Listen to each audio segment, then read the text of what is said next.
Welcome to the Latter-day Contemplation Presents Come Follow Me podcast. I'm your co-host, al-Haqq, also known as Christopher Hurtado. I'm also co-host of the Latter-day Peace Studies Presents Come Follow Me and Latter-day Contemplation podcasts. In this podcast, I'm joined by my co-host and Sufi master, Sufi al-Hajj Daud, also known as Dr. David Peck. Dr. Peck is also the host of the Of Saints and Sufis, Musings of a Mormon Mystic podcast. On this podcast, we're sharing an actual master-disciple dialogue on Scripture with little to no editing. I'm your co-host, Sufi al-Hajj Daud, also known as Dr. David Peck. The Sufi path is a spiritual, mystical, and contemplative practice often described as a journey. Universal Sufism is not a religion. Rather, Universal Sufism is a spiritual path that welcomes persons of all religions, or no religion at all. Our path is open to all, welcomes all, loves all. Sufi scripture study begins with a de-educational process that speaks directly to the souls of saints and Sufis and their scriptures. This study sets aside mere ethical or doctrinal readings through what Sufis call unlearning. This Sufi mystical approach enables one to see the scriptures afresh through spiritual eyes. We invite you to join our unfolding dialogue. Let the journey begin. This week's reading is 1 Corinthians chapters 14 through 16, and you've chosen some verses for us to discuss. What did you choose? Okay, yes. I really enjoy reading Paul, just this kind of entry point to what we're doing, and a reminder, because of his mystical, his obvious mysticism. He's moved away from this Pharisaical legalistic mode into a mystical spiritual mode. And he's trying to figure out how to talk about spirituality since he's spent his life talking about the law, being a Pharisee. But I love how he's working through the concepts that we would associate with mysticism and Sufism. And so I kind of fudged a little bit because the actual assignment was chapters 14 through 16. But as we've already said, it's an entirety, right? The book of Corinthians is an entirety. The chapters are sort of, somebody's idea of where to stop and pause, not Paul's necessarily. So I went back to 1 Corinthians 13 in order to frame a verse I've chosen from 1 Corinthians 14. And so maybe you can read 1 Corinthians 13, verses 8 through 10, and then 1 Corinthians 14, which is more properly part of our weekly assignment, verse 3. Charity never faileth, but whether there be prophecies, they shall fail. Whether there be tongues, they shall cease. Whether there be knowledge, it shall vanish away. For we know in part, and we prophesy in part. But then that which is perfect is come. Then that which is in part shall be done away. Now, 1 Corinthians 14. But he that prophesieth speaketh unto men to edification and exhortation and comfort. Okay, so yes, love is what we should all be talking about. I have a dear friend who is in the final stages of cancer, but wrote out her testimony for this last fast meeting Sunday we had. And she quoted the hymn, How Firm a Foundation. And so she said, how firm a foundation has been laid for us. And then she said, and that foundation is love. And so as we work through, our scriptures today, yes, charity is a big one. But I want to go back to something we did in episode 2, which is begin to make the mystical differentiation between essence and manifestation. And I do want to do that in particular with the verses that we chose today. So let's always keep in mind that we're going to be reading these things through essence and manifestation, and their connection to things like charity, their connection to prophecies, their connection to tongues, their connection to knowledge, all the things that Paul has mentioned.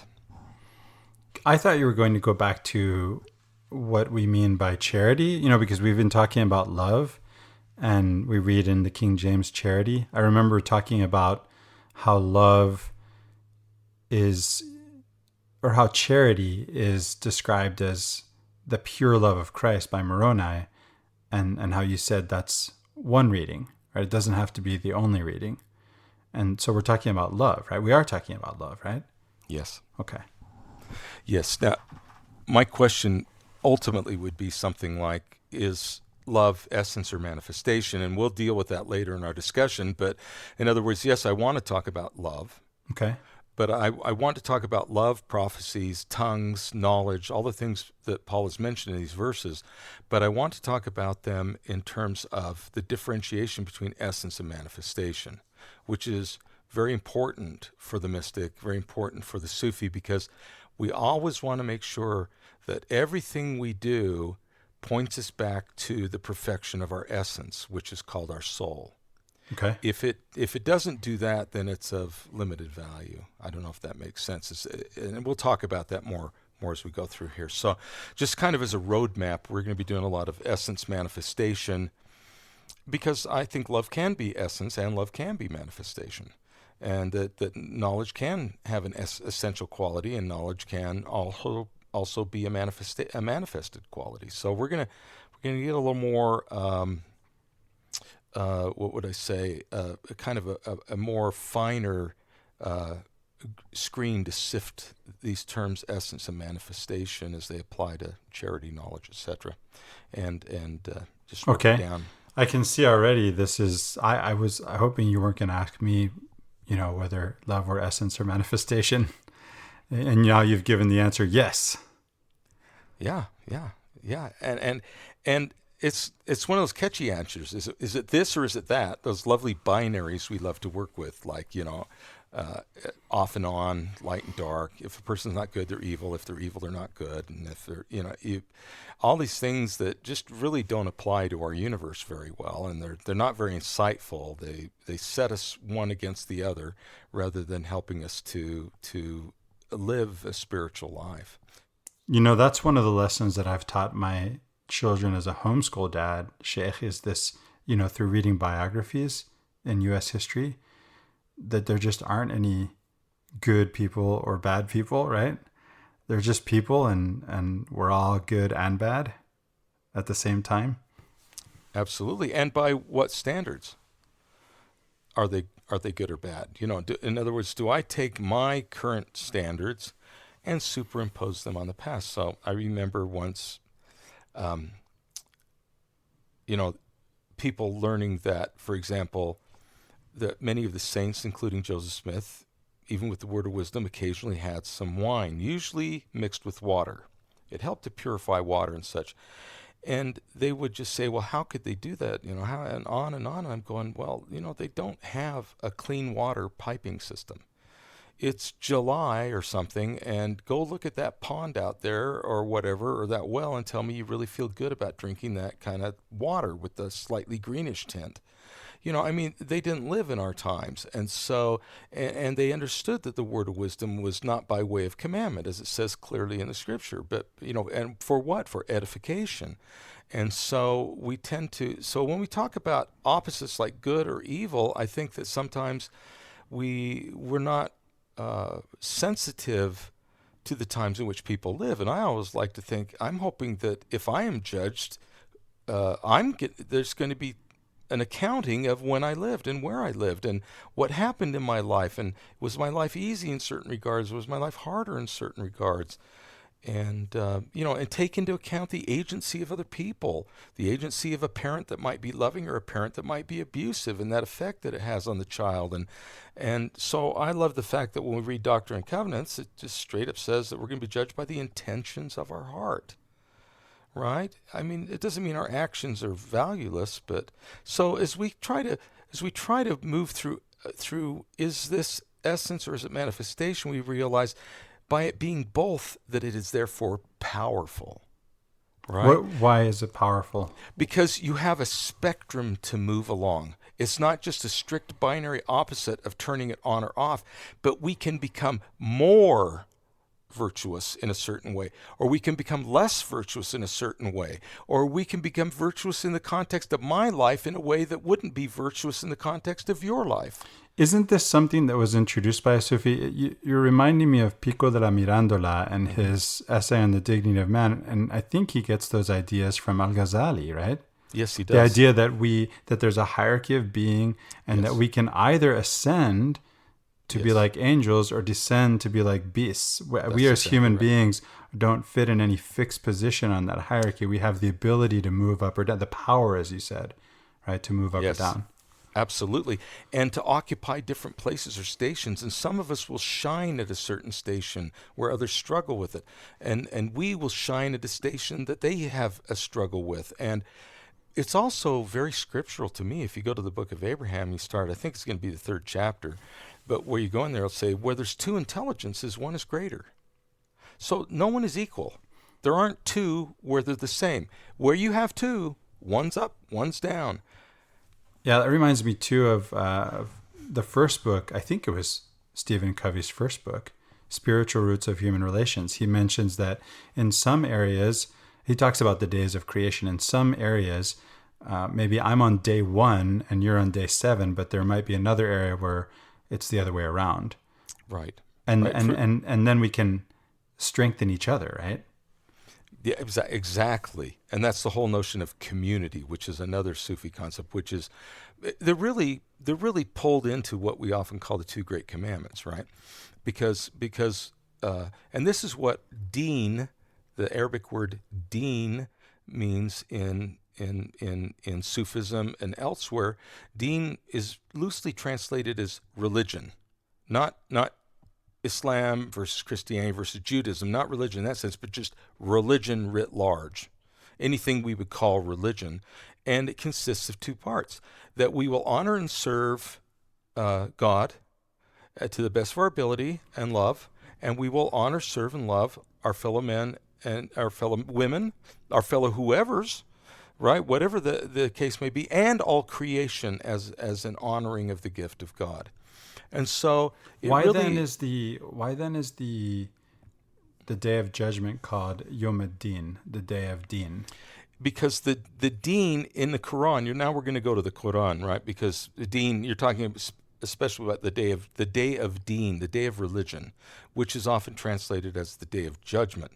For the Sufi, the Yom Ad-Din, or the day of religion, we prefer to call it, for the Sufi, it is an entire age of human life. It's not like, here's your binary judgment. It's like a conversation with God and with your own soul, where you say, yeah, but I really thought I was trying to do this. I see how that was wrong. You're right, I need to work. It's an entire, it's like your human life is an age of humans. Before we came to this earth, there's an age of humanity. There are all these, they're not like moments or instants. Instead, it's an entire age, and what it judges is, did we love and seek to serve and honor God? Did we love and seek to serve our fellow beings, whether be they human, be they animal, or otherwise? Did we do our best? And did we seek to improve on the gifts that God gave us? Did I try to leave creation in a better mode than when I encountered it in my life? Did I seek to improve? And so the Yom Ad-Din then is an accounting for how well we've kept that. So how does that map to the Christian tradition, Sheikh? Well, the Christian tradition is going to be much more ethically driven. The Islamic tradition will be more ethically driven. What I mean by ethics, in this sense, is commandments. In other words, it's very behaviorally determined. It's not very good at taking into account intentions of the heart. It's more like saying, when I was growing up, I was taught that you only ate the sacrament with your right hand, that it was the right hand had some sort of specialness to it. And I don't know if anybody else in the church was ever taught that, but it was a right hand thing. And that the right hand was this, and the left, of course, the left in Italian or Latin, sinister, a sinister hand. And all these implications we gave to that. And they found out that's nonsense. What if someone lost their right hand in an accident? Why can't they take the sacrament with the left? But at the time, it was the ethics of it. You do it this way, you don't do it that way. This way is right, that way is wrong. And then, of course, commandments are the same thing. That sounds a little bit like men remove their cover before they enter the building, and women can leave their cover or on their heads. Correct. That's great. It's exactly that. It can be that simple, or it could be, thou shalt not bear false witness unless you happen to be married to Sarah and you're going to the Pharaoh's court and you don't want to disclose she's your sister all of a sudden. I see what you did there. Yeah, in other words, well, the malleability of ethics, right, which is what purpose do they serve? Do they serve the purpose of edification, which is back to Paul here, right? In 1 Corinthians 14:3, he said, yes, prophesy, right, but for edification, for exhortation, and for comfort. In other words, our intention, you see, that's filled with intentionality. Why did I get up and say I'm going to prophesy something? Sheikh, in my other podcast, Come Follow Me podcast with Ben Peterson, Latter-day Peace Studies presents Come Follow Me, we covered this verse and said that this is Paul's definition of prophecy. It doesn't look like what we think of prophets as doing. And as a matter of fact, he says that everyone should be doing this. Not just 13 men, right? That everyone should be prophesying. But it seems that he means we should be edifying, exhorting, and comforting our fellow Christians. Our fellow human beings. Our fellow human beings. I love that. And I think that speaks to a lot of what we're saying here from the mystical angle, which is we prophesy all the time when we tell our children, look, you need to stop that behavior, whatever it is. Or when you grow up, you're going to have a hard time with this part of your life, whatever it is. People are going to wonder why you do that, or you're going to look like you don't take care of yourself or whatever. And if we're doing it, we're sort of saying this will happen to you, then maybe what we're trying to do is it for edification? Is it for exhortation? Is it for comfort? Or are we doing it to chew the kid out? Are we doing it somehow to punish, I see what you mean. I've told my children, if they can't learn to keep their hands to themselves, that eventually, when they become adults, there's a place for people who can't keep their hands to themselves. It's called prison. Yeah.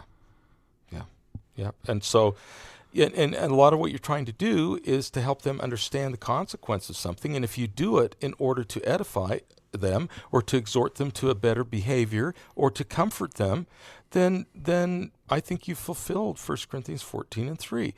But what's we can an example of comfort in this context? Oh, well, so I'm going to get personal here for a second. Okay. When I was a kid, well, we are not going to go into my abusive past, but one of the consequences of it is when I was 5 to 6, I started to develop enuresis, bedwetting. And I was punished a lot for bedwetting. I lived in an age of corporal punishment. I grew up at that transition time in our history where we started to move away from it. But my my way of looking at that was that I was being punished for it. Then my mother discovered there's this machine you could use that would set off an alarm and train you to wake up. And when she did that, the first one, the punishment wasn't prophesying. They would say, you can never go to scout camp. You're never going to be around other people. You're not going to get married because you're not going to find someone you can marry that will let you wet on them in the night. And these sorts of statements. But then when the machine came, the prophecy changed. Look, this is going to help you be free. This is going to help you learn, that you can have sleepovers or that you can. And so they were prophesying about that. And it was comforting me. I had a future free from this terrible thing. And it worked. And I look back at that time and I go, I feel like I was liberated. I really did. I felt like I was freed from this prison I was in.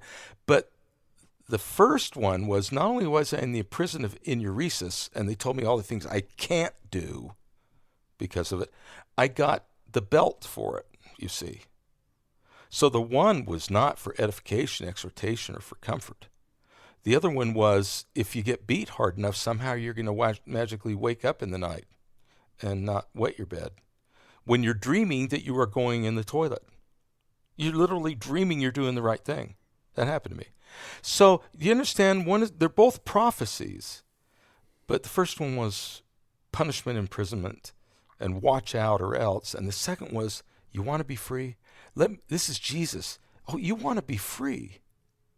And I think I don't want to go too far with the statement, but I am going to say, oh, you want commandments. I see what you want. You want the land of law and commandments. You want religion. Or Do you That want the sounds path familiar. of freedom? Yeah, I'm just going to leave it there. Or do you want the path of freedom? And God is a loving liberator. Jesus was a loving liberator. Paul hopefully is helping us to edify, exhort, and comfort. That's how I would paint that picture. And I know this As a Sufi. language of freedom from the law shows up in Paul in Galatians. I'm reminded too of my boyhood, Sheikh, when I struggled with math and my father was good at math. And he was very upset that I wasn't. And so was I, frankly. I wanted to be better at it. But it turns out that, being in a cold shower with all my clothes on didn't make me better at math. It didn't make me stop crying either. It just made me feel worse. And so then when my parents separated, my mother hired a tutor. I was 10, 11, somewhere around there. She was a beautiful college-aged woman. That worked better for me. I was inspired. And she shows up day one with The Fun Game of Math was the book she brought. Okay, that's a different approach, right? Oh, absolutely. Yeah, and so the one can liberate you. See, love is a liberator. Now we can say there's tough love, but what I'm saying is that I think that we find that children and adults too, we react better when what we receive helps to edify, exhort, or comfort. And so I think that's why I want to pay attention to these words here and throughout our podcast episodes, I'm going to be talking to you about this notion of not just essence of manifestation, but how we might differentiate what we call religion from what we call spirituality. And we've hit upon one of the differences, which is a spiritual person will obey every ethical rule that one would find in a religion. And so they're going to try and fulfill it, as Jesus said, which is we want to let it be a part of our actual soul rather than a set of behaviors we have to adhere to, right? Because I can obey the commandments and be a horrible person, frankly. I really could. I say, well, I love my neighbors, and that's why I'm hard on them. And that's why I don't want to give them bread, because if I do that, they're going to become dependent on me. I love them so much, I'm not going to give them anything because that'll teach them how to live on their own or whatever. I could twist any commandment teaching into any purpose my ego would care to. But if I live from the soul in purity, I can't live false to honoring God, honoring my fellow beings, honoring creation. Well, I'm not surprised, but I can see we're still unlearning. Yeah, we are unlearning. And so what are we going to unlearn then?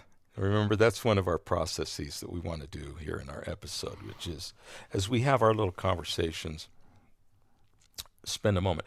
Well, we've already talked about some of these terms in episode 2, like charity. Well, what do we really mean by that? And if we look it up in the dictionary and go back to the original Greek term for it, I think it's pronounced charide or something, charede. I don't claim any Greek mastery.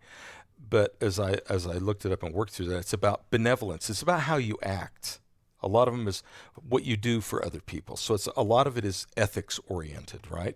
Well, we want to talk about it at some point as an essence. What is the essence of it? Failure, failing. That comes up a lot in what Paul's just said. Charity never faileth.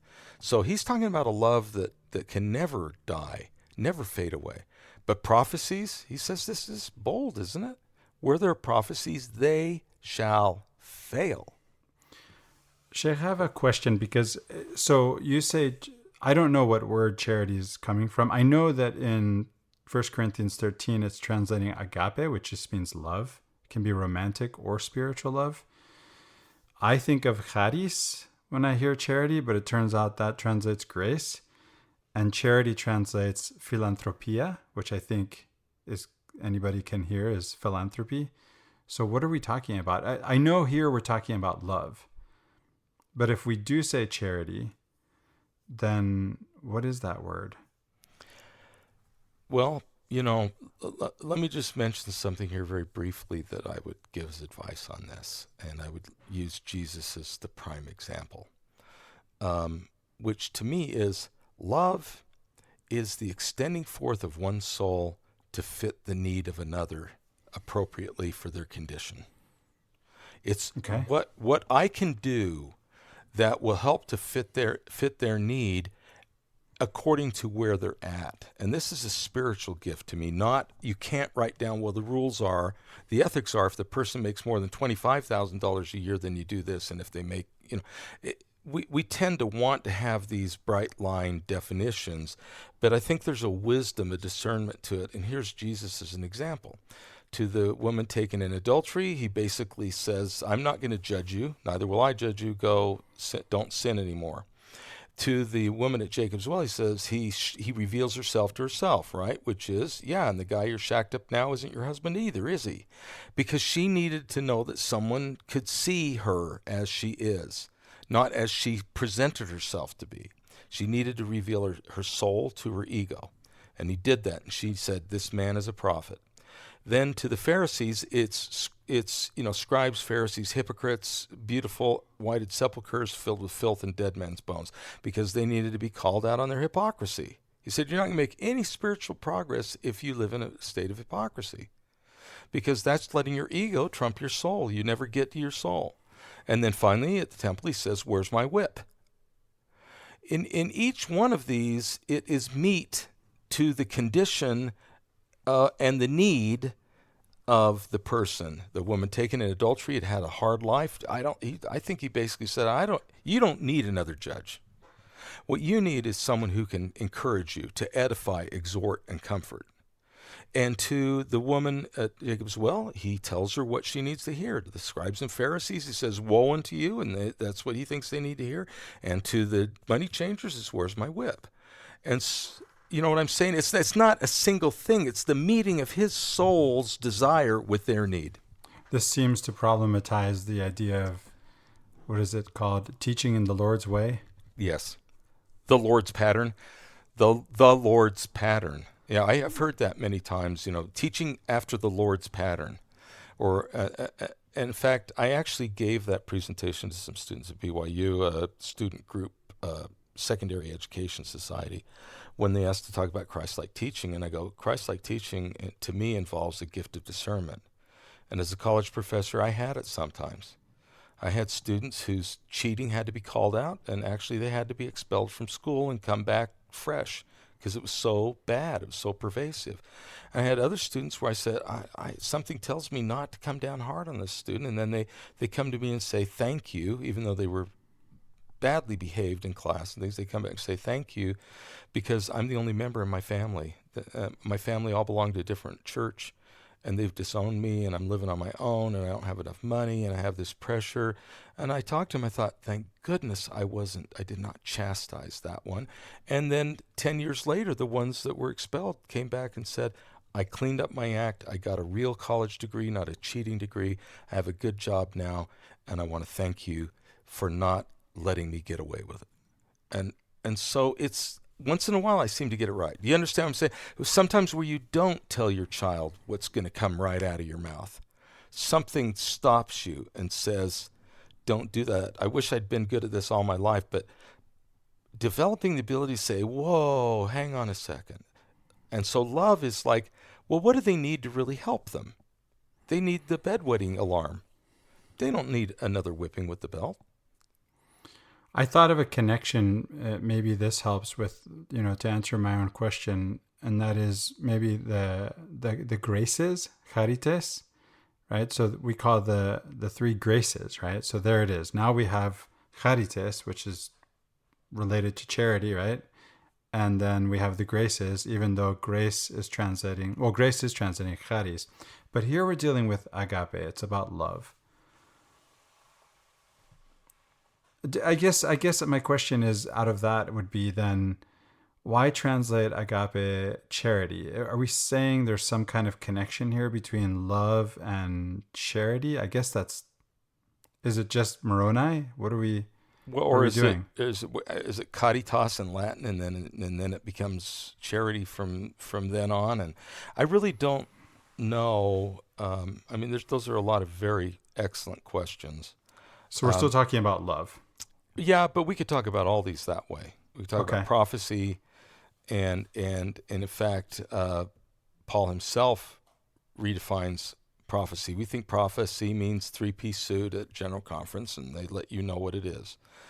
And I think what he's saying is, no, it needs to edify, exhort, and comfort. Now, that can be that the prophecy from the pulpit is general to everybody, and I need to find out what is in it that edifies me or exhorts me to new behavior or comforts me. In other words, maybe the edification, exhortation, and comfort is on my end. I have to figure it out, even though the prophecy is generalized. I don't know, but he's telling us prophecy needs to have those qualities, or it's not prophecy. Is there a none of the above possibility when we ask ourselves that question? Meaning, Maybe this isn't a prophecy for me. well, I think that there may be those things, or it may not be a prophecy for me now. Okay. It's not speaking to my soul now. Maybe in 5 years I'll go, wait a second, I remember that now. And so the idea of the Sufi path is we're kind of flexible with the way we understand what we receive. So that flexible not in a way of just denying it because it doesn't suit us, and we don't. Some people have told me, well, Sufism sounds super easy. You don't have to go to church and you don't have to whatever. And I'm going, no, Sufism is really hard because it doesn't work unless you confront yourself. And that can be a very painful experience. And so actually the Sufi path is harder. The religious path, I think, for most people is easier because you can hide within ethical conformity and cultural conformity. You look right, you smell right, and you seem to be doing all the behaviors. And then they go, well, why did that person, whatever, leave the church? Or why did that person become a gang member? Or why did that? And they go, because it was never a part of themselves. It was always some way of behaving that they understood. The crisis of the newly returned missionary who doesn't know what to do every day because it was all set up for them, and now they're left on their own, but the void can't be filled. I'm reminded of a new friend who's exploring the Sufi path. And I realize now in this conversation, he's already a Sufi because he's examining his own motives and his own intentions and his own actions in that way. Yes. And then if it goes to the next stage and says, well, what kind of a soul is my soul? In other words, I can come up with my expectations. I can examine why I do what I do, and that's all very, very good. But another level is learning who we really are. Well, what are my desires so that my action flows out of the love I feel within myself, and so that my action. So for the Sufi, there are these several levels. There's 7 levels of the soul that we work through, and each examination can be an indication of kind of what level we seem to be holding on to. And I don't know, Sheikh. Inspire. I don't know at this point. He may not only be a Sufi, but maybe a better Sufi than I am. I think he's gone to that next step too. Yeah, I think I know what you're talking about, and I'm very impressed with that person as well. And I think that a lot of us, it's the natural tendency of our soul. So let me, so the words I had here were charity, fail, prophecy, no, part, and perfect or perfection. And we'll just talk about them through the conversation rather than me dwelling on them a lot right now. But I want to go back to essence and manifestation and talk about this idea that prophecy shall fail. Now, from a Sufi perspective, that's going to mean that prophecy, well, if it's either essence or manifestation, we're going to play the game of being binary here for a second for learning purposes. Let's make our decision here in a second. Okay, I'm going to pull away from prophecy. If it fails, then that for the Sufi means it's manifestation, right? It's not, because essence never fails. Essence is eternal. It's not bound by time and space. It has being in itself. Okay. Has being in itself, and so it can't fail in any external sense. We may not achieve our full potential. That's true. But we still exist. We still have being. Does that make sense? Okay. Yes. All right, so failure is an external judgment usually. All right, now here we go. So a lot of times when I was trying to, teach students, I would talk about our biology for a moment, trying to teach them essence manifestation. Let's see if this one works, which is, I would say, as through our conversation here, I don't know. I'm going to just pick a number because who knows. Let's say I have exchanged millions of atoms or molecules with my environment outside my body. Stuff that used to be my body, like, whatever it was. Carbon atom number 1271-379 is gone, and I've got a new one, right? Or whatever. In other words, as I eat food, as I do things, I'm constantly exchanging them. In fact, I had someone tell me once that by now, everybody on the planet Earth has at least one molecule of oxygen in them that was breathed by Elvis. So, who is Elvis? I mean, I don't know, but he clearly David? lives. well, I mean, the oxygen goes on and on and on, but whatever we're calling Elvis in the flesh doesn't go on. Well, it's his breath. Okay. The breath of life of Elvis lives. Yeah, but if it's his breath, then why do I get to share with him? Now it's my breath. And so you get the idea. But somehow, as I walk across a room, exchanging all of these molecules that are coming and going from me, my body is literally unstable from instant to instant. Right? It's constantly experiencing that instability. There's something moving me from place to place. There's a David that goes from place A to place B, even though the body of David in place A will not be the body of David in place B. Right? I'm reminded of Heraclitus in this conversation. It could be, yeah. You can never step into the same river twice, right? That's because we are the river. See, the whole point is we're not stepping any place. We're flowing someplace. And so the grand illusion is we think we're steppers rather than rivers. Okay. So I'll have to let that one sink in. Okay. So I'm not the same, right? But something in me is the same. There is a David that moves me, it says move, makes me walk, makes me speak, makes me cry, makes me love. What is that? That's what I want to know. And which is essence and which is manifestation? Which of me will fail and which of me will endure? I think I've got this one. I'm glad you didn't ask me the earlier one. This one would be, obviously the body fails, right? It dies, it decomposes, but the essence remains. The soul is the essence. That's what we call it, soul. Yep. And it's a name for it, so we could call it anything else and it'd be just as valid because a name is a manifestation.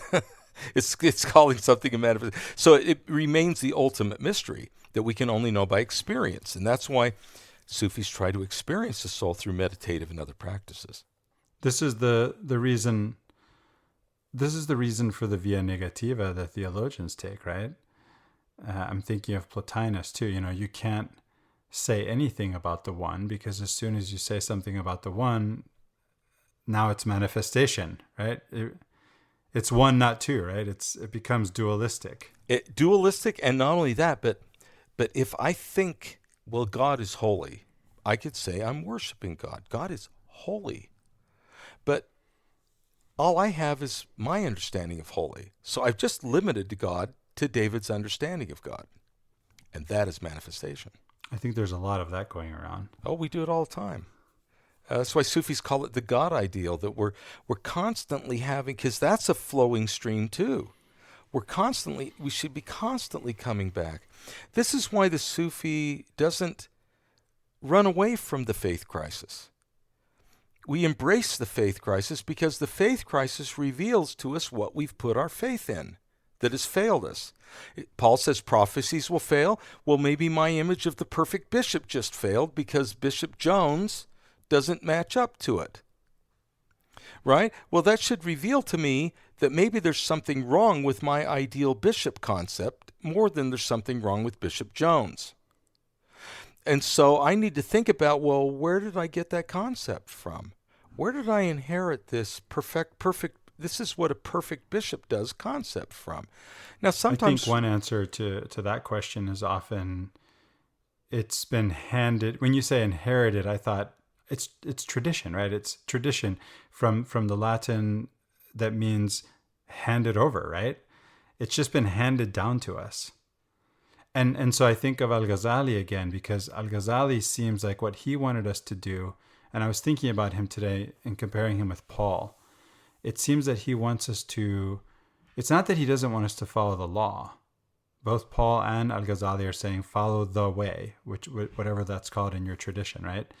But then they're both saying, but that's not it. That's not the be all end all. There's a telos, there's a purpose to that. And you shouldn't follow blindly. You should have the intent that you're actually seeking God. And you're doing this out of love of God and love of fellow human beings and all beings, really, as you've indicated. Yeah.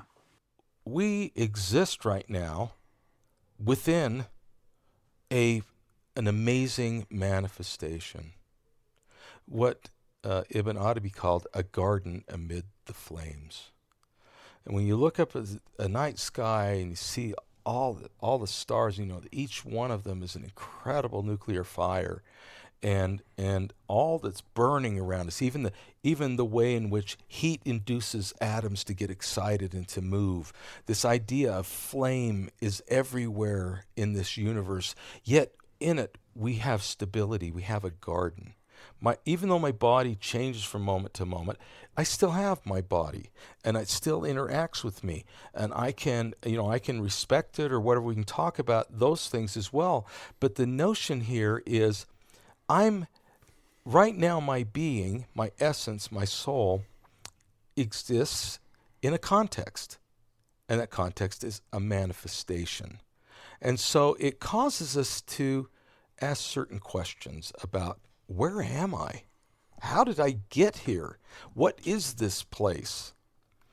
And we often create an ego to handle that, but we want to talk about that with soul. But does that kind of make sense that part of respecting creation is part of respecting the environment in which we now exist? The Sufi will hold, in the next age of existence, we won't exist in this environment, we'll exist in another environment, and so on and so forth. So the notion is the essence always has a manifestational context. Okay? Does that make sense? Well, okay, so I'm not sure I follow completely. I'm thinking of, well, for me, the question, where am I, seems obvious. I'm here. It's who am I is the one that gets me. That's a big one. Well, and of course if here is exchanging atoms every moment and so on, then you go, are you sure? And back to the river. Yeah, whatever you want. If you want to trace the spiral orbit of the sun around of the Earth around the sun through space around the arms of the galaxy, well, what on earth is here? But let's not do that.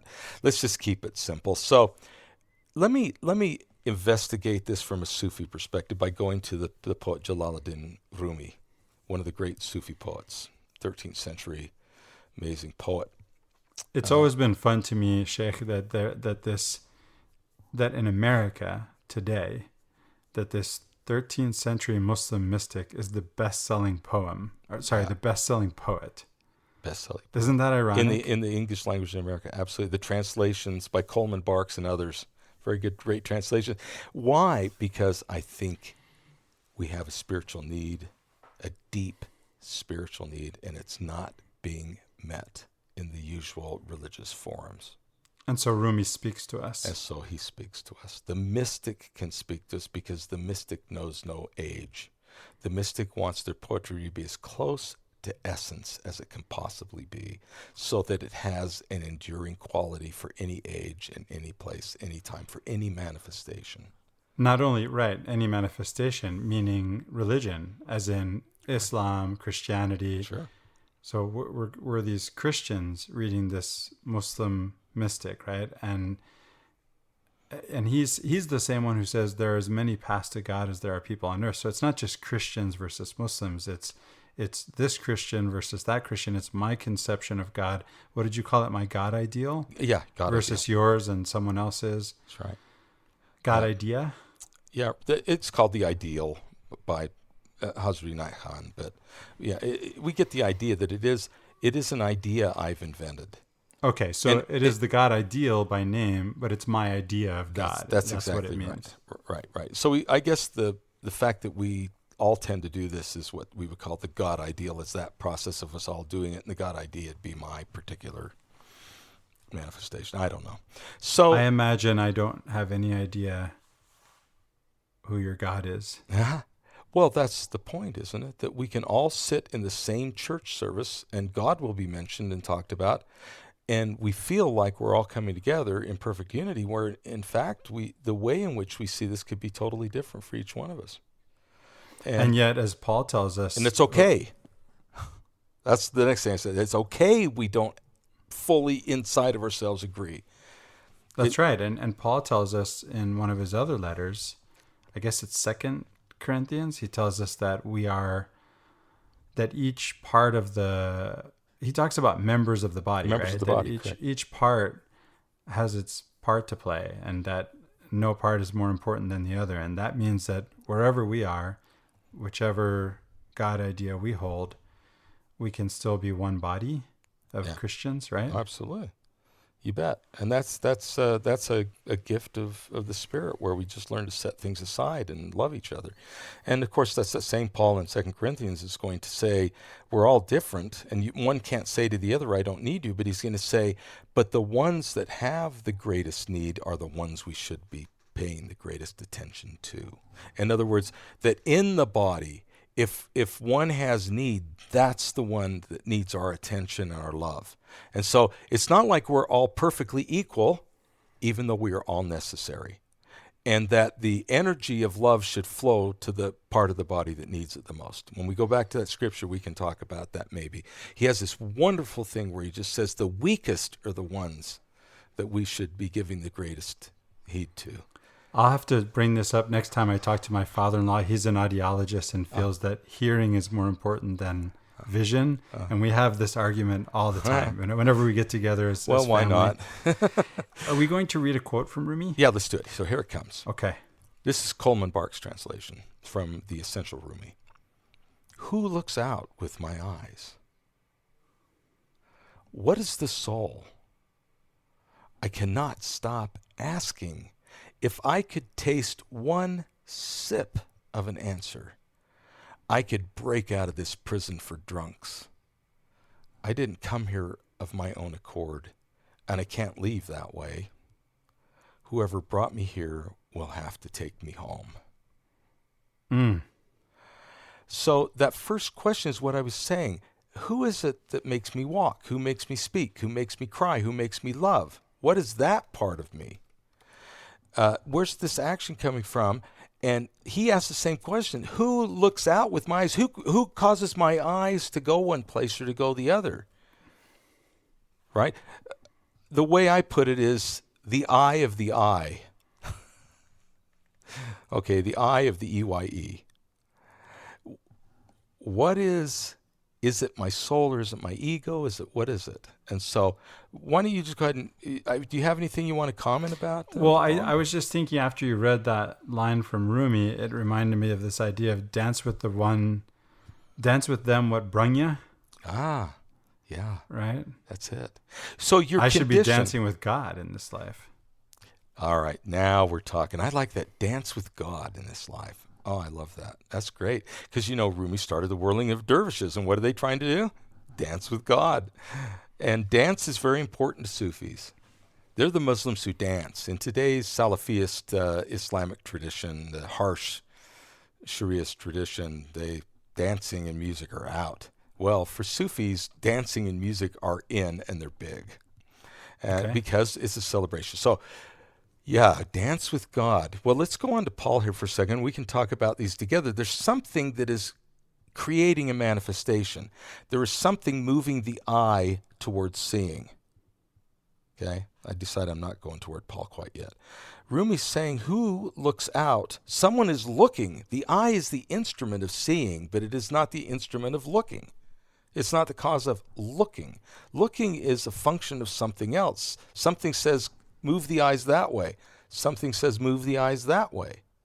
Direct the ears this way. Move the feet that way. And the question he's saying, he's calling that soul. That there's something in us that is the initiator of these things. And if we can perfect that initiator in love and in other things, then our actions are going to follow the initiator. He calls it soul. It sounds like the approach of following the ethical rules. And I'm not trying to say don't follow the ethical rules. What am I saying? It just seems like if we lead with that, it's backwards. Or I would say it's a beginning, but it's not an end. So I don't want to say backwards so much as I want to say it will fail. I want to use Paul's word. Whether there be commandments, ultimately they shall fail. As Nephi learned with Laban, as Abraham learned with Pharaoh, that you will run up, as we learn when we say there's the commandment of being the best bishop, and then we get Bishop Jones. Right. Best bishop just failed. And so that's why the Sufi welcomes the faith crisis. We expect the faith crisis because it is a way of finding self-purification, progress. So it's painful, our maybe. It's our experience running up against our expectations. Exactly right. A collision, smack. And then we have to say, now what do I do? And some will say, well, I'm never going to drive a car again because I got in a car wreck when I drove a car. So I'm done with cars. And you're kind of going, really? Or maybe you can work on being a better driver, or maybe you can work on being a better defensive driver with others around. I don't know. But a lot of us put it back into binary terms. And the Sufi's going to say, no, there's something to be learned here. That I've learned something about myself and my expectations, as you put it. Yes. So, that reminds me of my sister. My sister had an accident, pretty bad accident, when she was a new driver. She actually walked away from the accident in a daze, left the car in the middle of an intersection. She was driving a borrowed car of a woman she was babysitting for. And that woman's reaction, I guess she was a prophet. She was prophesying in Paul's sense. She encouraged my sister to get back behind the wheel ASAP. And offered her car. I like that. And offered after her my car. sister had wrecked her car, and offered her car to get her back behind the wheel. Who knows? She may have never driven again had it not been for the prophecy. Can I call it that? Sure, of why this not? Woman? Yeah. It was for edification and comfort. Why Right. isn't that what Paul is saying a prophecy is for? Sure. You can be a better driver, or you can drive without having another accident, or you're encouraging this person in some way rather than telling them what a horrible person they are. Maybe this makes it sound more like a prophecy. If she doesn't get back behind the wheel, she's not going to drive again. Yes. Or she'll be fearful. Or she'll be fearful, right. Yeah. So, good. Back to Rumi here for a second then. Tasting. We call our experience tasting. If I could taste one sip of an answer to the question, what is the soul? Our experience is like little tastings. And that when we taste something, nobody tastes something the same way. No two people taste it the same way. We're back to our rattlesnake tastes like chicken thing I went through in another episode, which is we can talk about what it is, but you have to taste it to know when you do, it was your taste of it. And so if I could tasting is a good Sufi word. Sipping is a good Sufi word for experience. Then I know Joseph Smith used language like that.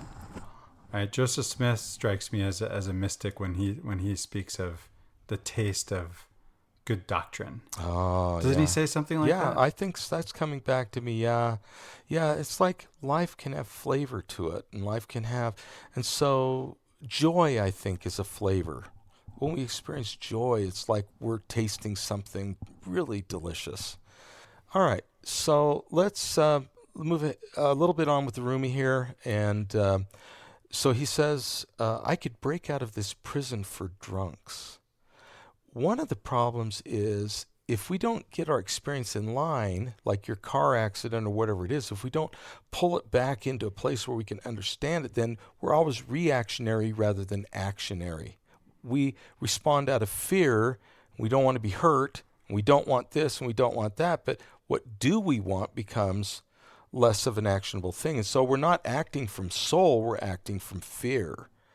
And so that's what he means by this prison for drunks. We become imprisoned and act like we're irrational. Later, Rumi says, I didn't come here of my own accord. Right? I mean, he didn't figure out how to get in the birth canal of his mother and get here.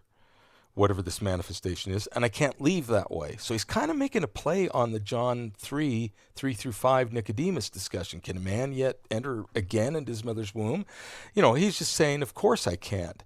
I didn't come here of my own accord, meaning the timing of that had to do with conception and two people deciding to have the necessary physicality to pull that one off. And so there's a lot of other people's decisions tied up in this whole process.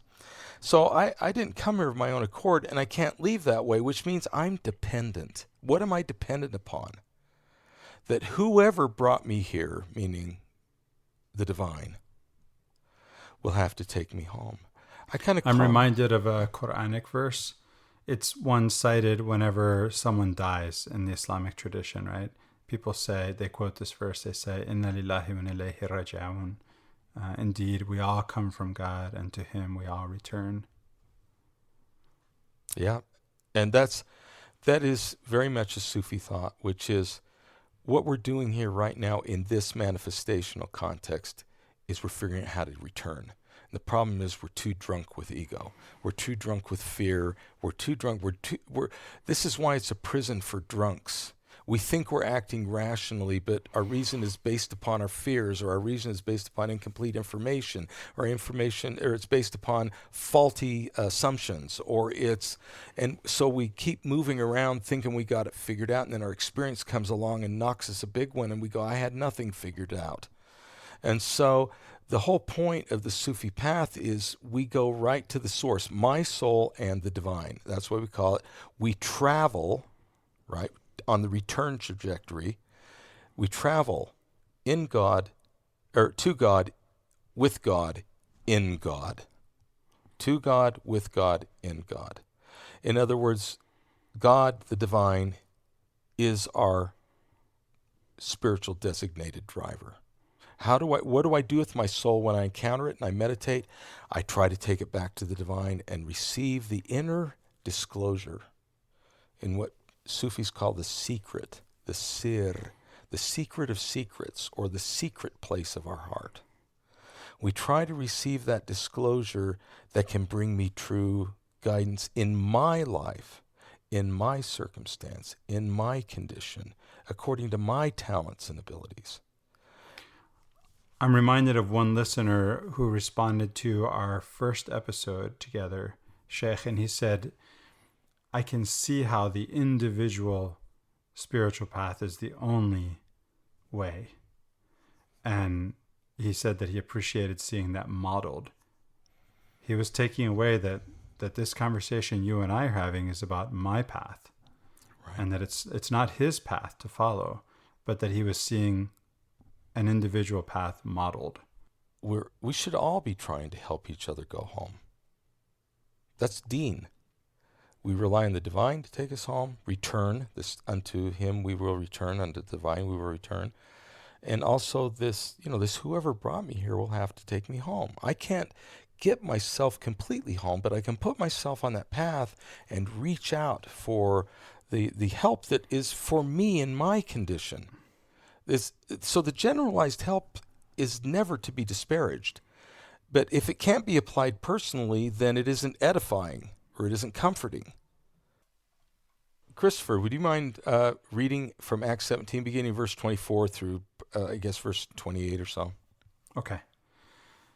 God that made the world and all things therein, seeing that He is Lord of heaven and earth, dwelleth not in temples made with hands, neither is worshipped with men's hands, as though He needed anything, seeing He giveth to all life and breath and all things, and hath made of one blood all nations of men, for to dwell on all the face of the earth, and hath determined the times before appointed, and the bounds of their habitation, that they should seek the Lord, if haply they might feel after Him, and find Him, though He be not far from every one of us.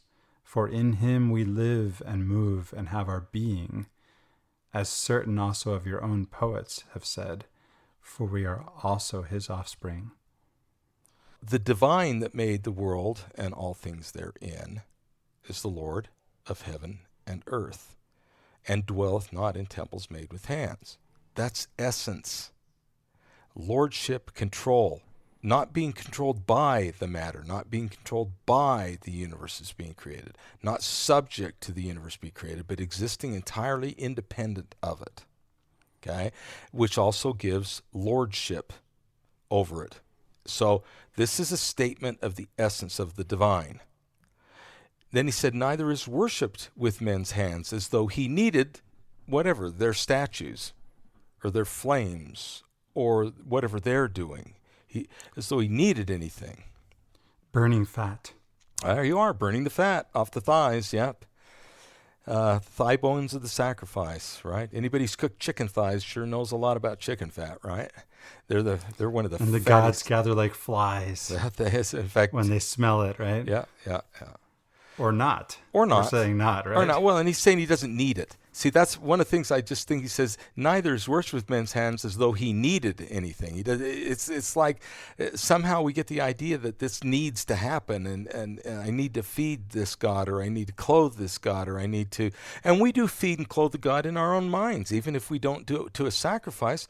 I mean, Paul warns us that we worship gods as if they were us, right? And we make gods of our own in our minds. The God ideal is an idol. It is an idol. It requires purification to reach to the actual manifestation, or the actual essence. This is a really important point you make. This is something Ben and I have talked about too, that our own idea of God, I didn't know the Sufi terms for this, but our own idea of God can be an idol. Absolutely. And I'm reminded of Ibn Arabi, who said, and I'm paraphrasing, he said, don't sort of fall in love with your idea of what God is supposed to be like, right? Because then you will not be able to, you will not be able to tell that he's walking right next to you. I'm thinking of Jesus after he's resurrected and he's walking with the people who are his disciples who are supposed to know him, and they have no clue that he's walking with them, and they're sad, and he's saying, what's going on? And they say, don't you know, man? Jesus died. And Jesus says, really? Oh man, that must be really hard.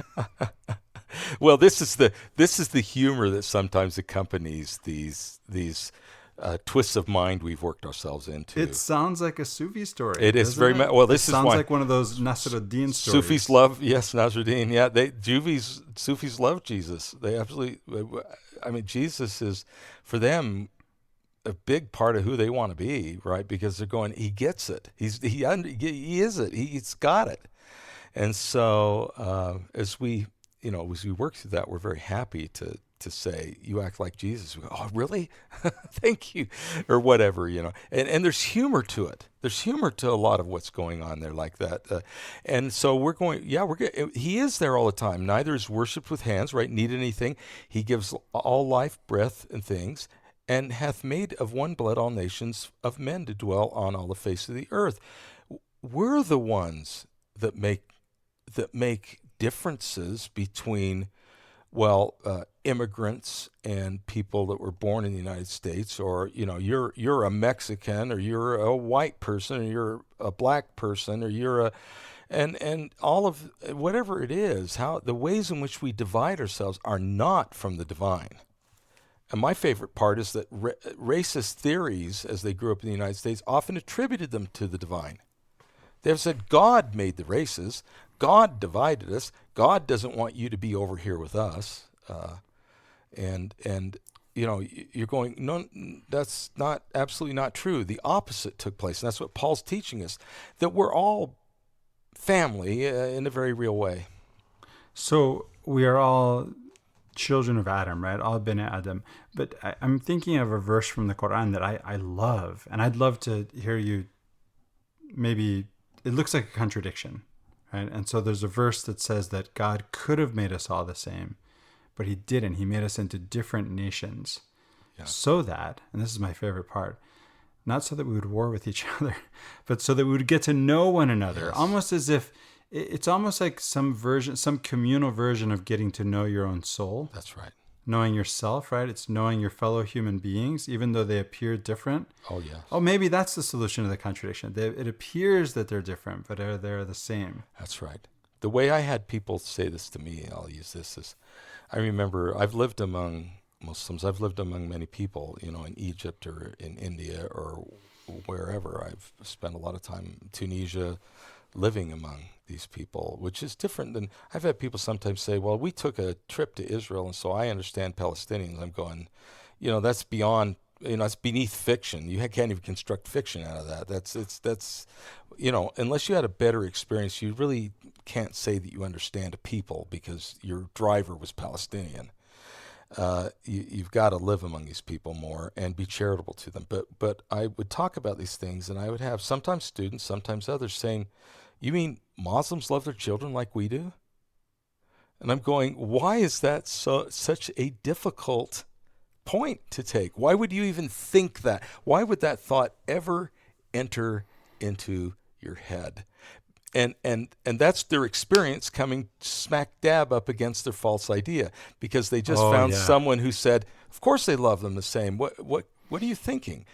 Yeah, and that's how we learn. I have similar experiences. When I was teaching, I taught Islamic ethics for Utah Valley University, and every semester I took my students for Friday prayer. I'd pick a date, and I'd offer extra credit. They had to come to Friday prayer and observe the prayer, which is preceded by a sermon, the Friday sermon. Yeah. That's right.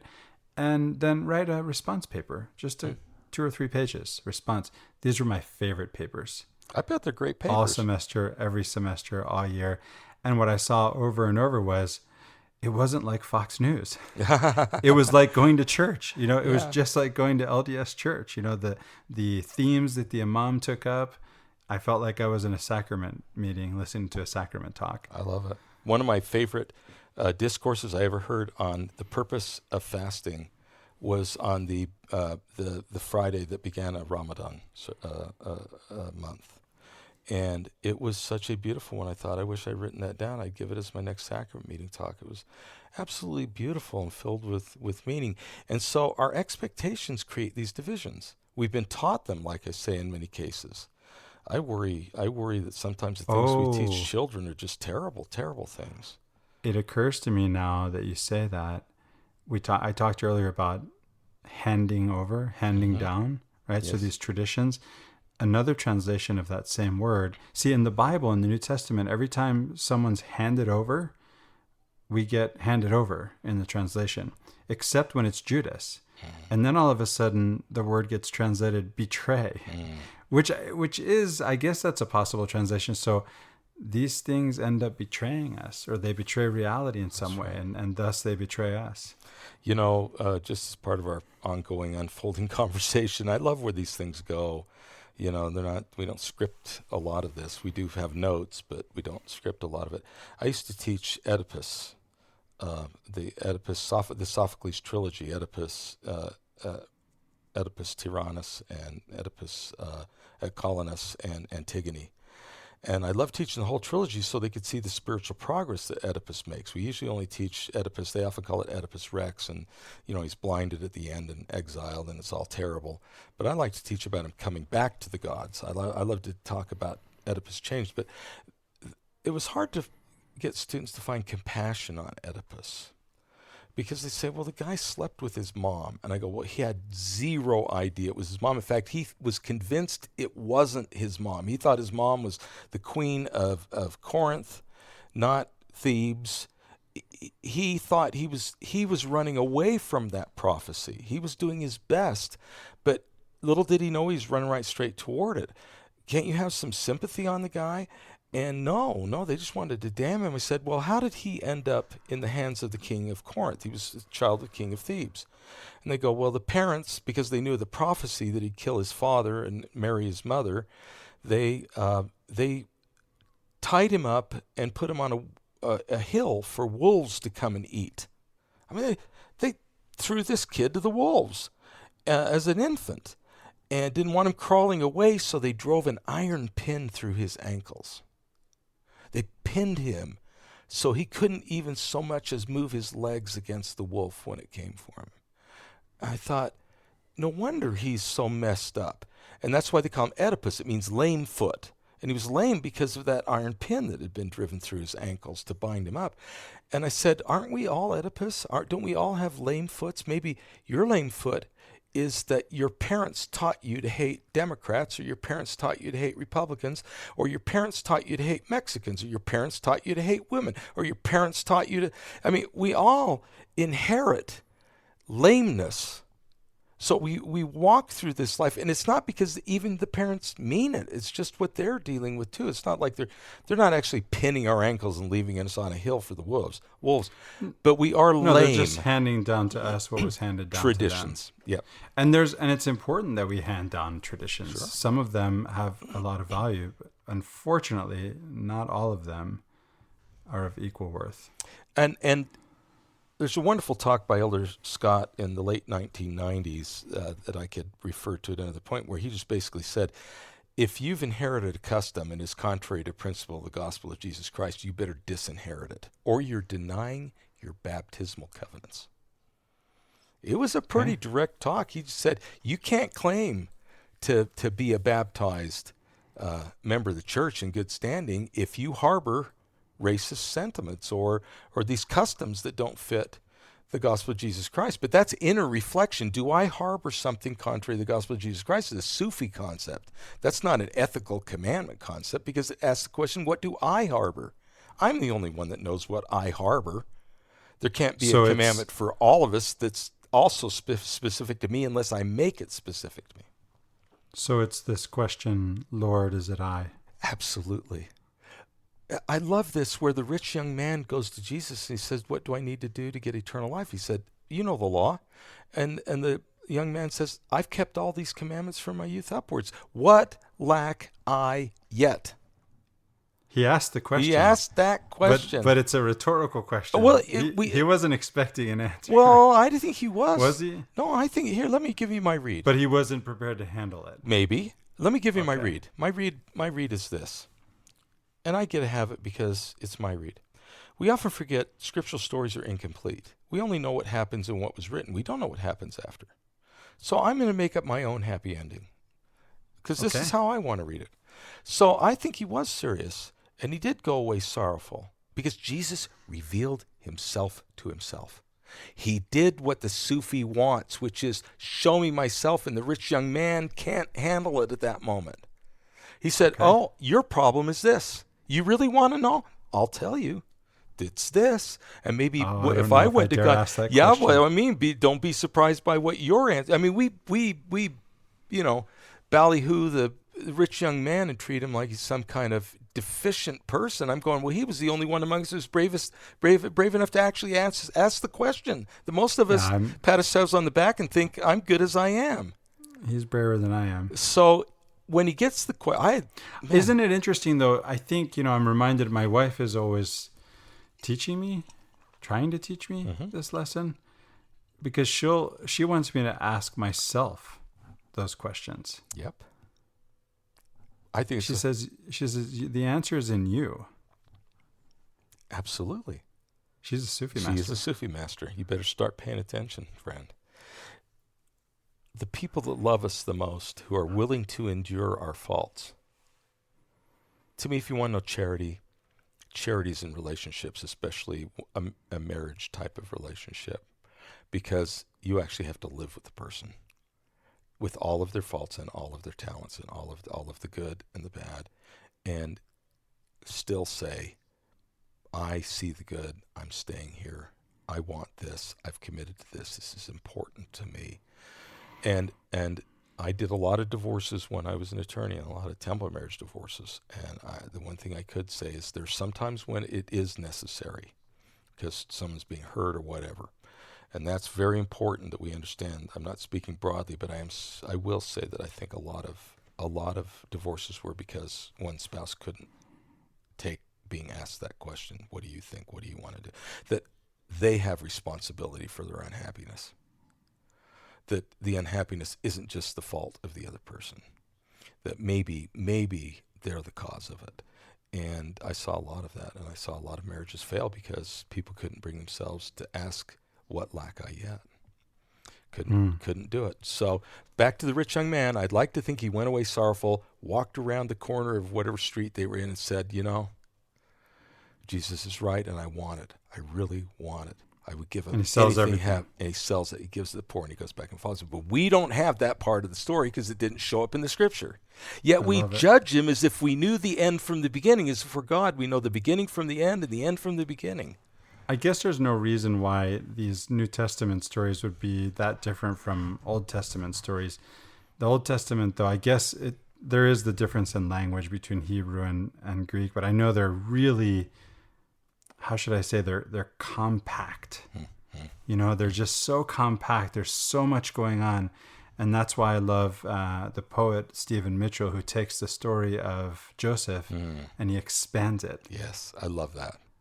And he tells all these details. You know, Joseph, you know, maybe Potiphar's wife saw Joseph and thought, oh, he's this foreigner, you know, but then, well, wait a minute, he's kind of cute, you know? Right.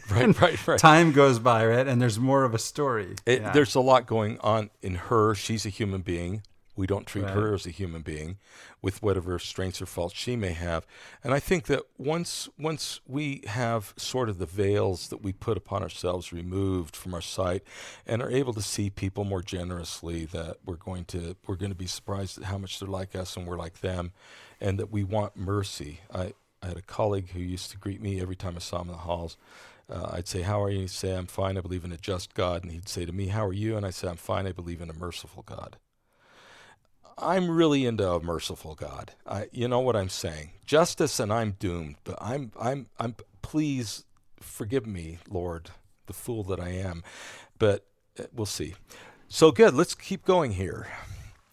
I'm reminded though of, you know, now that you say that, I'm reminded of the Sufi idea that the reason for God's justice is so that His mercy can be unveiled.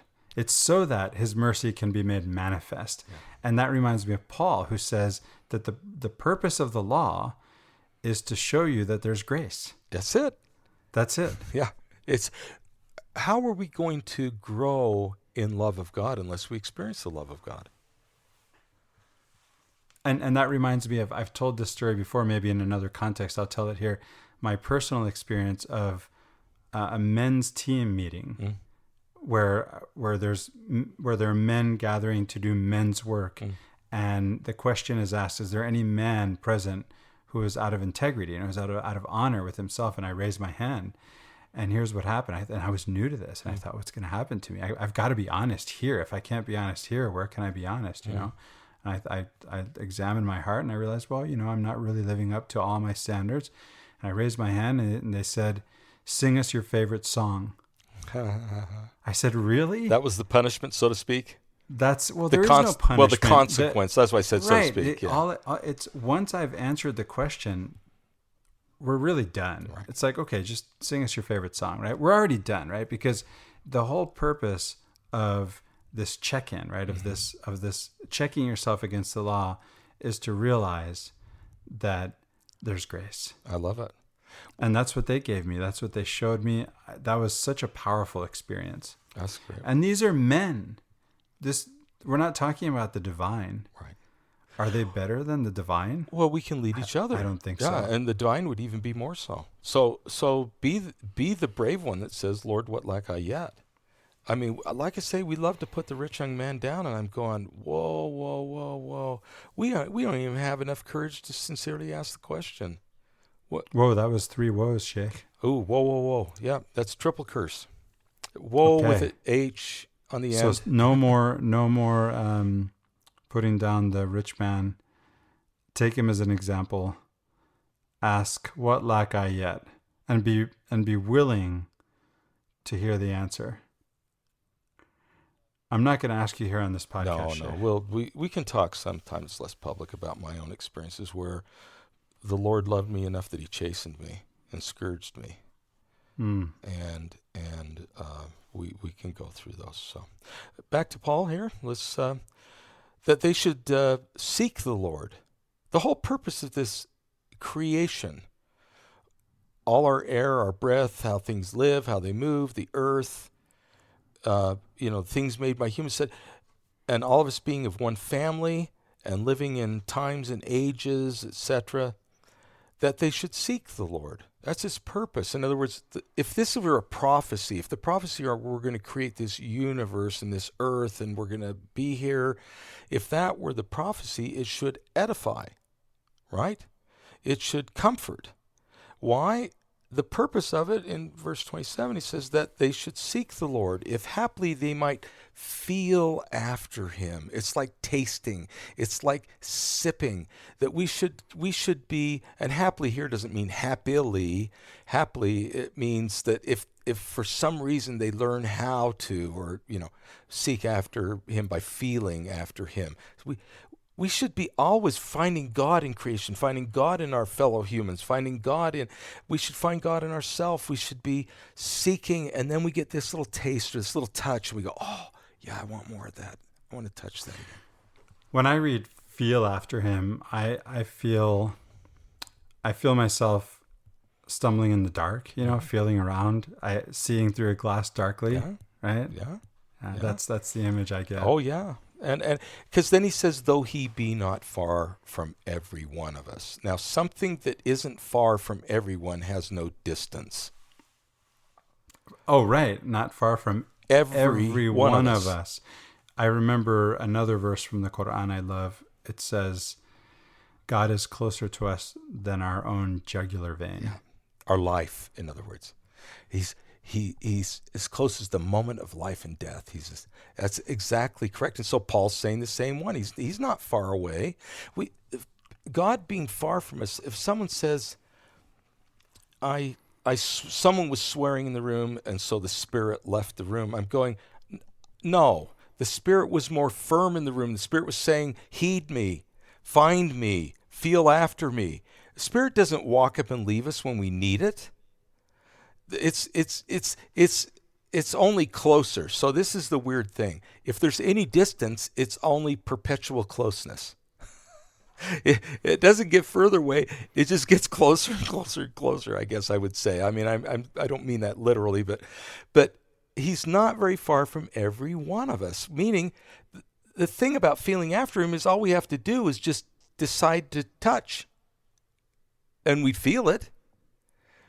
We don't have to go anywhere. Yeah, seek, ask. Yep. Ask, seek, yes. Yep. I stand at the door. And the Rumi poem that says, I'm seeking, asking, knocking at a door. It opens and he says, I've been knocking from the inside.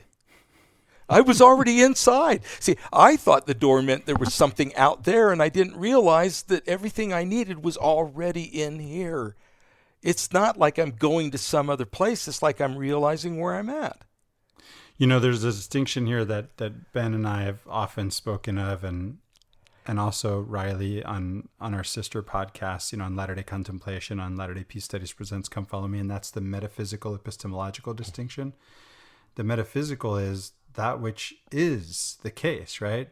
Which we have no choice about. Right. Reality, qua reality, right? Reality in and of itself.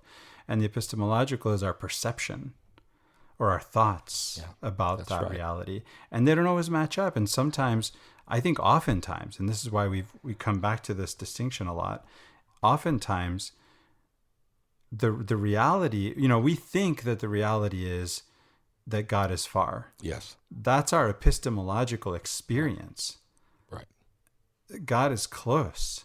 All we have to do is become. So there is becoming. The scriptures often teach of becoming, right? But it's becoming, I say it's becoming aware.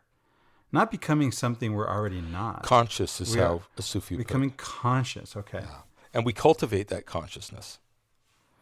So that it's I have these experiences now, and maybe you'll have them. I had one just the other day. I was just walking on my sidewalk down my street, and the grass was like it. I could see sense its life, and I could.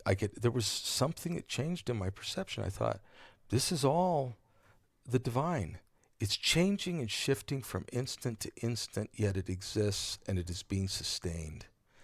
And it just, you begin to feel, I begin to feel different. I mean, that sounds almost silly, one could say.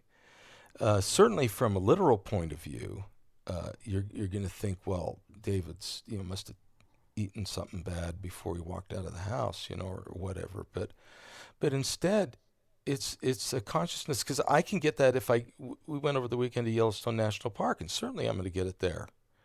But I can get it sitting in my house. I can get it, it's everywhere. It's that I don't need to go anywhere to have that consciousness. And that's what we want to have. We have breath consciousness. We have God consciousness. And so these are all the things we seek to do so that we live in an expansive universe that is directed by divine love and our own love. I wonder if you could give me a Sufi version of this. The Thich Nhat Hanh, right? Mm-hmm. The Buddhist monk, Mm-hmm. recently deceased. May he rest in peace. Allah yarhamu. I really miss him. And yet he left behind 50 books. Yeah. There's that, right? So he says, somebody asked him what it means to be a Buddhist. He says, well, we eat. And the guy says, well, I eat. He says, well, when we eat, we know we're eating. And he says, we breathe. Well, I breathe. But when we breathe, we know we're breathing. And so on and so forth. Absolutely. This is that consciousness. And sometimes it could be described in Zen Buddhism as satori, right? Which is where they tell the stories of somebody suddenly gaining enlightenment while they're doing the dishes. And that their hands can move. They're suddenly blown away by the fact they can hold this dish and move this cloth over it. And it penetrates them so deeply that their consciousness is expanded in that moment through the most ordinary things. For the Sufi, everything I do, everything manifested consists of vibration. Oddly enough, you could say that certain quantum theories bear this out. Whether matter is some kind of standing wave form that oscillates or moves. And we all know thermodynamics, that energy is necessary for chemical reactions and everything else, heat. And so everything vibrates and everything moves. And the notion of the Sufi is that my actions have a vibrational quality. So whenever I do something like leaving behind a book, whatever, you don't have to write a book. Everybody who's lived in this life has sent into the eternity, so to speak, the infinity of our existence, of this manifestation, their actions. And they are already there and out there. And so we have this quality of acting that can change our universe because the vibration changes when we change. And so it occurs to me that we've been talking about cosmic consciousness. Yes. And now we're talking about a cosmic butterfly flapping its wings, right?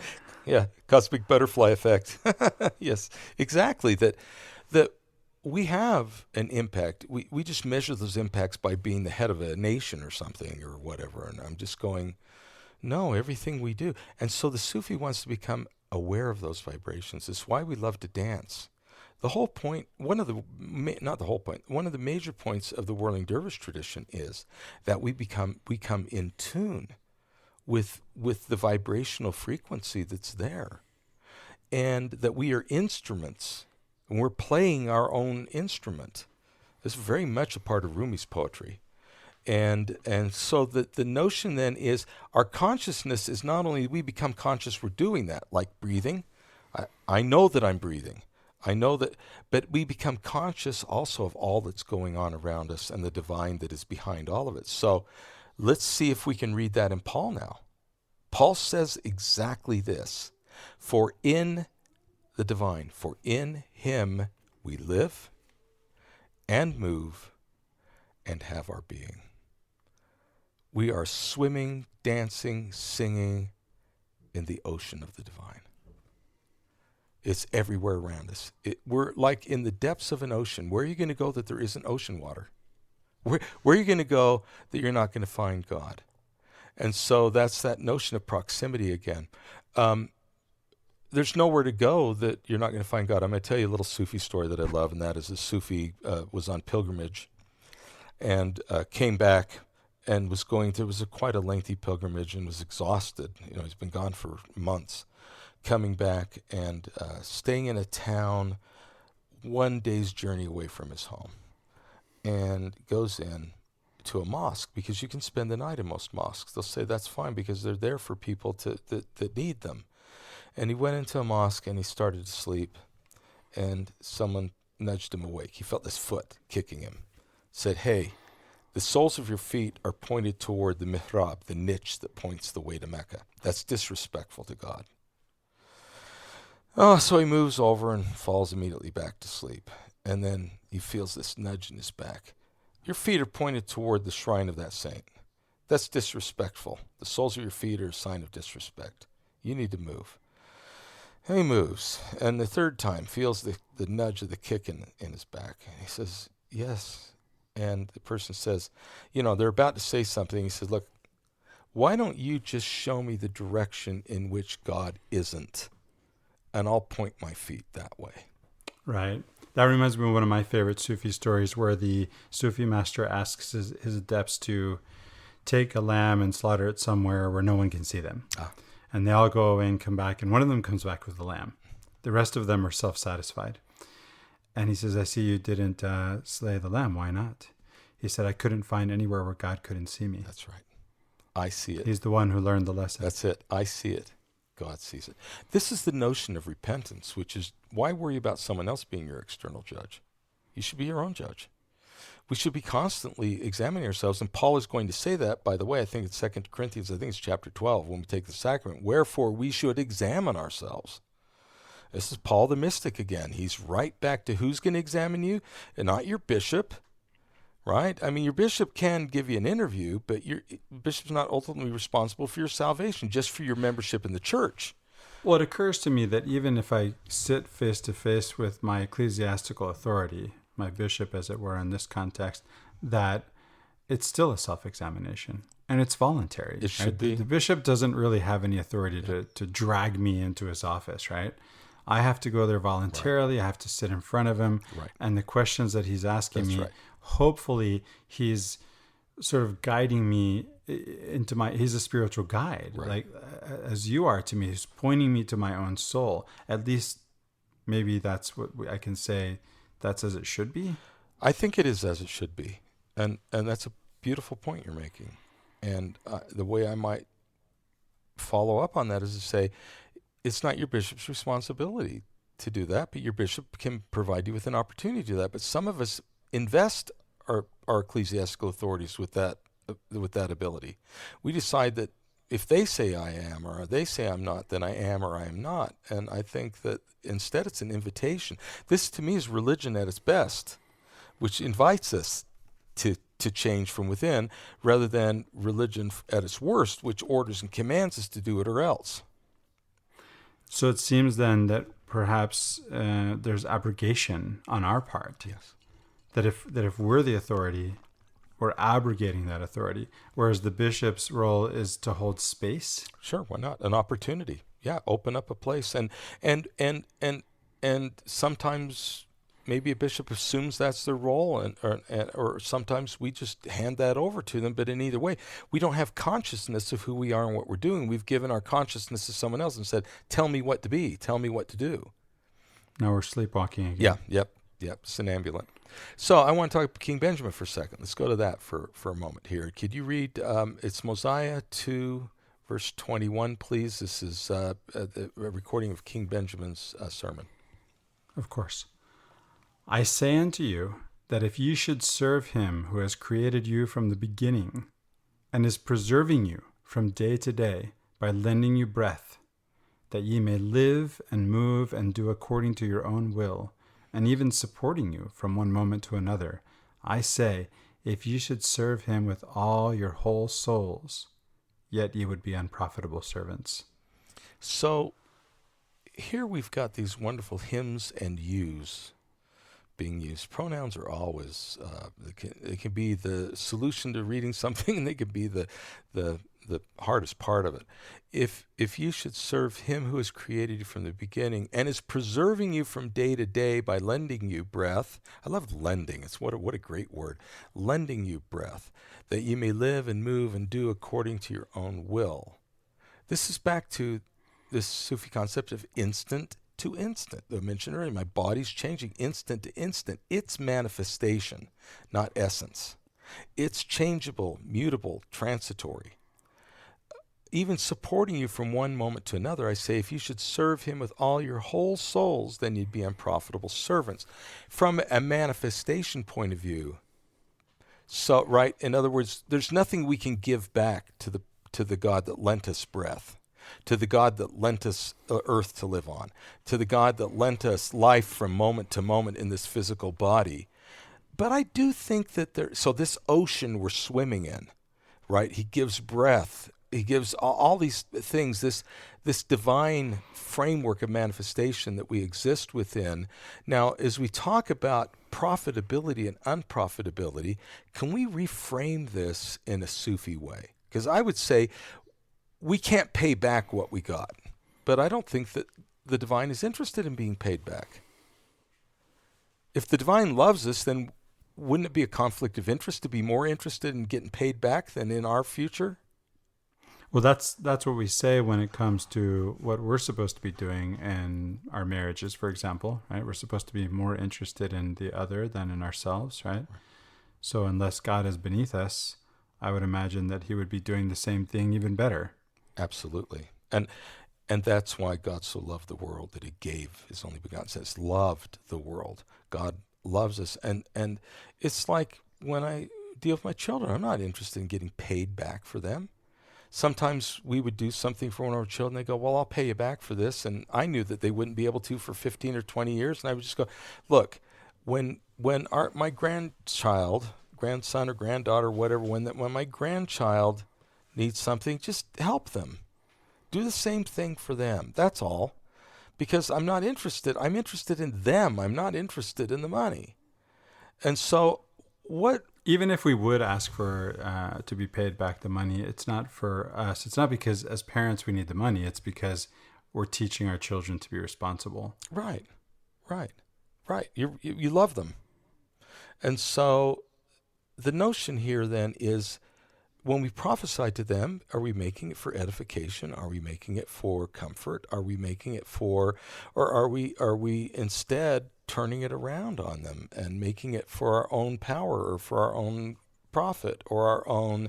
To me, that's the great, pre-mortal Satan Jesus argument. It's the same argument that began there that we're having here, which is I want the glory. I get the payback. Right? And God's saying, yeah, but what happens to all those people who go down there and don't learn anything because they didn't have your oppositions and they didn't have the trials, they didn't have the pain. So what the Sufi wants to do with this, I'm going to try and tie all this back up here in a final moment in our discussion. But what the Sufi wants to say is, why am I aware of every breath? Because I'm grateful for it. Because I feel divine love when I take it. Because I know it's another instant that I'm going to be here. And that food was so delicious, thank you. It's karim. It's a divine abundance. So we look at karim as divine abundance. We'd say grace, but it's the gratitude for the karim. Do you understand what I'm saying? I was given what I don't deserve. Thank you. So Karim, it's generosity. It's generosity for which I should be grateful. Yeah, my gratitude is the response to the divine generosity. Ya Sheikh al-Karim. Yeah, my most generous master. Well, thank you for taking the time. Well, I think that we've gone through a lot of verses here. And just to sum it up, I would say that Paul is teaching us that if a prophecy doesn't exhort, or it doesn't provide comfort, or it isn't used in any of those ways, but it damns people that are different from us, or it damns the person who has a different opinion from us in Sunday school, then it fails. And damns, we say, damn to hell or something. Right. Damns, it means it's putting a dam, right? So it's stopping your progress, right? We get in the way of their progress, right? That's exactly right. Edification, exhortation, comfort, and then that's what we were told in 1 Corinthians 14:3, I believe it is, right? Make sure when we deal with other people, we're doing it truly for edification, exhortation, and comfort. Now, I feel like I've dodged some of the toughest questions. You answered them yourself. Maybe. I wonder, coming back to the question of whether prophecy is essence or manifestation, I think you actually already answered that it was both, right? I wonder if I can now see that. Can you address that? Is prophecy essence or manifestation? I thought I remembered you saying it's both. So I would say prophecy is manifestation because, and I'm saying this because Paul says it will fail. Right. That's fine. And so just like my body will die, it's manifestation. My soul is essence. What's behind the prophecy that won't fail is love, I think, as Paul put it in 1 Corinthians 13, right? And where does that Same love with come charity. from? Right. Where does when Rumi says, "What is my soul?" Who looks Well, at my, where does it come from? So again, inna lillahi wa inna ilayhi raji'un. We all come from God, and to God we all return. Yeah. So it's the divine in our soul. His creation, right? The God who is love wanted to be known, and so he created us. No, that's true, very true. And indeed, we might be able to say that just as the divine wanted to be known as love, the divine created as an act of love so that we might know the divine, my soul also should send forth manifestations and works that reveal the qualities of my soul. If I love, then I should send forth the works of love so that my soul can be known through them. And perhaps the best way to put that would be that I'm a candle on a candlestick, that through my good works I bring glory to my Father in heaven, I show my love. Let's just take a second and return to the concept of prophecy failing. If the prophecy was, David, you're going to want to stop wetting the bed because if you don't, you're going to be miserable the rest of your life. You won't have sleepovers or scout camp or whatever, or maybe even marriage, for in my case. You won't have any of that. Once I did solve the prophecy, didn't it fail? Once I did stop bedwetting, didn't the prophecy fail? It succeeded in the sense that I now don't have the problem, but I don't need the prophecy anymore. The prophecy has fallen away. There's no need for it anymore. It's gone. So this is perplexing. It's interesting that we're coming to this moment of, I have to say, I feel bewildered at the end of a conversation. So it's just the beginning of the next one, right? Sufi bewilderment. I think I get it. You're starting to say, oh, I thought I had an answer. Oh, rats. It just brought up my next good question. You see, prophecy will always fail. It doesn't mean it wasn't fulfilled or not fulfilled. It's that if it is fulfilled, then it has failed. There goes my binary logic. Well, what it means is we just keep loving and we keep being grateful for the generosity and abundance that's been given to us. The karim that has been sent our way is love, and the generosity or the gratefulness we give back is love. So only my essence can give true gratitude, and only the essence of the divine can give true abundance. I feel an overwhelming sense of love and gratitude, Sheikh.